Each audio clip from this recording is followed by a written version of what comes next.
ओम शांति। आज हम समझेंगे ये सोल कॉन्टैक्ट क्या होता है।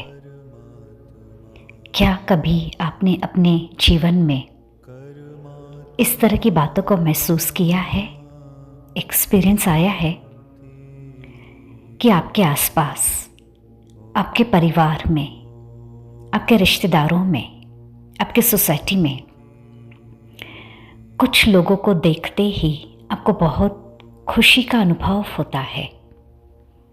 कुछ लोग हमेशा आपको प्यार और सम्मान ही देते हैं।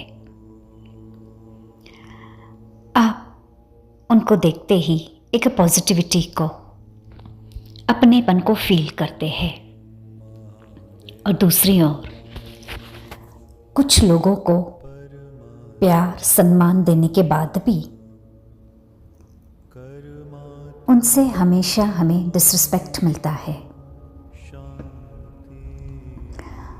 कुछ रिश्तों में आपने देखा होगा कि पहले तो रिश्ते बहुत अच्छे होते हैं, लेकिन बाद में इतनी सारी मिसअंडरस्टैंडिंग्स क्रिएट हो जाती है कि वो रिश्ते निभाने के लिए भारीपन अनुभव होता है और हम कुछ नहीं कर पाते हैं। तो ऐसा क्यों होता है? इन बातों को गहराई से समझना है। इस संसार में आने से पहले हम सब लोग सोल वर्ल्ड में थे। हम सब एनर्जीज है, सोल्स है, आत्माएं है। इस बॉडी के थ्रू अपना पार्ट बजा रहे हैं। तो आत्माओं का भी एक अपना घर है, सोल वर्ल्ड है, जहाँ पर हम अपने पिता के साथ, जिसको हम आज भगवान कहते हैं, ईश्वर कहते हैं, यूनिवर्स कहते हैं, उनके साथ रहते हैं। इस वर्ल्ड ड्रामा को, इस वर्ल्ड साइकिल को जानते हुए हम वहाँ पर डिसाइड करते हैं कि कैसे हमें आत्मा की उन्नति के लिए, अपनी उन्नति के लिए अब आगे जाके इस संसार में पार्ट प्ले करना है।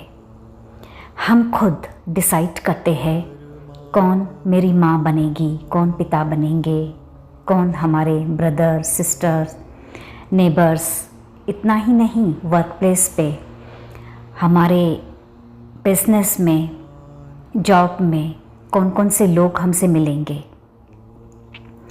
इवनली आप एनिमल्स के बारे में भी कह सकते हैं, प्लेस के बारे में कह सकते हैं। ये सब कुछ बातें हम खुद यहाँ पर साइन करते हैं, कॉन्ट्रैक्ट बनाते हैं, सोल्स को चूज़ करते हैं और पार्ट को भी चूज़ करते हैं आत्मा की उन्नति के लिए।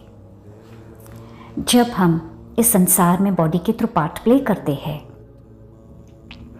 तो जिन जिन आत्माओं को पिछले जन्मों में जो कुछ दिया हुआ है वो एक दूसरे को फिर से चुकतू करने के लिए मिल रहे हैं, मिलते आए हैं। लेकिन जब हम प्रैक्टिकल में ये पार्ट प्ले करते हैं तब भूल जाते हैं। तो घर में या ऑफिस में, वर्क प्लेस पर अगर किसी से हमें बार बार दुख मिलता है तो हमें समझना है कि ये सोल कॉन्ट्रैक्ट है। आपने देखा होगा कभी कभी पेरेंट्स चिल्ड्रन के रिलेशनशिप में भी बहुत कड़वाहट होती है।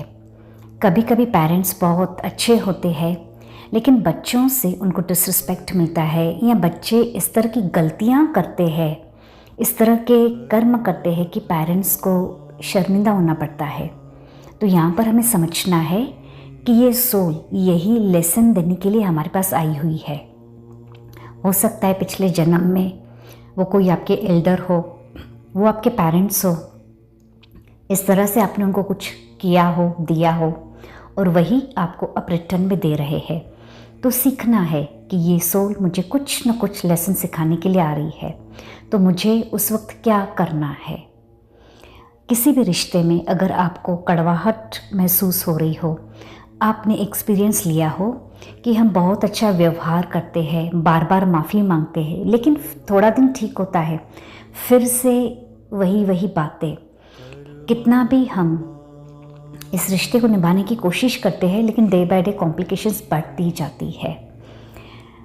तो आपको वहाँ पर एक बात करनी है, उस रिश्ते में उस व्यक्ति को रिएक्ट नहीं करना है। अगर बार बार आपको उस व्यक्ति से दुख मिलता है, चाहे वो बच्चे के रूप में है, चाहे हस्बैंड वाइफ के रूप में है, चाहे पेरेंट्स के रूप में है, किसी भी रूप में, इवनली हमारे वर्क प्लेस पे, ऑफिस में कोई बॉस है, कोई कलीग हो सकता है, नेबर हो सकते हैं, उनको रिएक्ट नहीं देना है। उस वक्त यही थॉट क्रिएट करना है कि मैं इनको माफ़ कर देती हूँ, आई फॉरगिव, एंड मन ही मन में बार बार कि I am sorry, please forgive me. यही सॉल्यूशन है। अगर हम रिएक्ट करेंगे, कंप्लेन करेंगे, उनके बारे में औरों को बताएंगे, तो आप फिर से उनके साथ ही नई साइकिल में बंध रहे हो। आपका कॉन्ट्रैक्ट उनके साथ फिर से नेगेटिव बन रहा है, और इन्हीं सोल्स के साथ आपको सिर्फ एक जन्म नहीं, पूरे एक साइकिल के लिए, अनेक जन्मों के लिए मिलना पड़ेगा। तो इसके लिए अवेयरनेस के साथ आपको अपने आप को समझाना है। कुछ बातें हमारे हाथों में नहीं होती है, उनको सरेंडर करना होता है। नेचर पर सरेंडर कर दो, समय पर सरेंडर कर दो, परमात्मा पर सरेंडर कर दो। जब हम सरेंडर करते हैं तो अपने आप उन रिश्तों की हीलिंग होने लगती है। कुछ कार्य प्रकृति को, समय को परमात्मा के ऊपर सौंप दो, उनको करने दो विश्वास के साथ कि मैंने बहुत प्रयास किया, मैंने बहुत एफर्ट्स लिए, बट मैं अभी नहीं कर पा रही हूँ। हाँ, उनके लिए अपने मन में घृणा, नफरत को नहीं रखना और रिजेक्ट नहीं करना, बिल्कुल भी रिजेक्ट नहीं करना। तो सेकंड स्टेप है, उनको एक्सेप्ट करें। वो जो भी रिश्ता है, जैसे भी है, एक्सेप्ट करें। जैसे ही आप एक्सेप्ट करेंगे, हीलिंग स्टार्ट हो जाएगी कि ये व्यक्ति या ये सोल आज ऐसे ऐसे इस रिश्ते से मेरे पास आई है, तो 100% कुछ ना कुछ मुझे लेसन सिखाने के लिए आई हुई है, तो मैं इसमें से सीख रही हूँ। और फिर उसको बार बार शुभ भावना, शुभकामना, प्योर पॉजिटिव वाइब्रेशंस सेंड करते रहे। That's all. रिएक्ट नहीं करे, ना ही उनसे किसी भी तरह के एक्सपेक्टेशंस करे। आप देखेंगे कुछ टाइम के बाद अगर वो रिश्ता नहीं टिकना है तो अपने आप वो व्यक्ति आपके जीवन से चली जाएगी, या फिर उनके अंदर एक पॉजिटिव बदलाव आने लगेगा। लेकिन कब?